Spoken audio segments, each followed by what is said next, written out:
sa farm kayo nakatira ng maraming Ako taon? hindi. Okay. Sila. Sila. Ako. The woman was too stunned to speak. Sheila, sinasabi mo yung farm kasi ang dami yung farm, masyado kayong mayaman eh, meron pa kayo. So, siyempre, gusto namin maintindihan mo na yung pag sinasabi mong hindi mo alam, kasi Hindi ko po talaga alam. okay, kaya nga.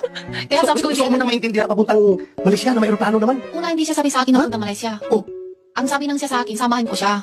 May pupuntahan lang. Tapos, hindi ka nagtanong, habang bakit kayo palipat-lipat ng bangka nito, maliit, lipat ng malaki. Sa ano na, naduda na ako eh. Nandun na ako eh. Ano gagawin ko? Pabalik ko pa dito sa Pilipinas? Hindi ka man kita. Importante na alam mo na pag sinabi mong hindi mo alam, pwede ka pa rin na maparusahan. Gusto ko na maintindihan mo yun, no? Na pag sinabi mong hindi mo Naiintindihan ko alam, kaya nga, dapat maintindihan mo yun. So, itong mga nangyayari na ito, importante na alam mo na pag sinabi mong hindi mo alam, mapaparusahan ka pa rin. Okay? Naintindihan mo yun, no? Sheila? Hindi. Hindi mo pa rin naintindihan? Hindi po. Oh. Kasi hindi ko alam eh.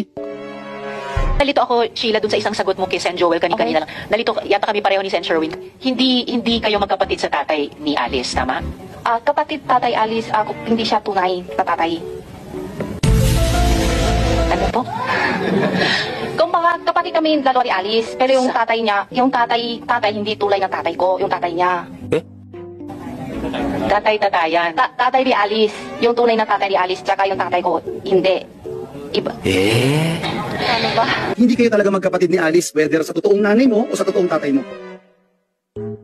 Mahirap ba sagutin yun, Sheila? Mahirap ba sagutin yun, Sheila? Magulo na rin. Okay, ulitin ko. Sheila, may... Matauhan ni Alice. Sheila, tingin ka sa akin, Sheila. Sheila, para magkaintindihan tayo. Sheila, para magkaintindihan tayo gusto. Okay lang din. Okay lang din dyan. Sige, dyan na lang tayo magtinginan. Okay. Sorry po. No problem. Dyan na lang tayo magtinginan. Okay. Sorry po. No problem.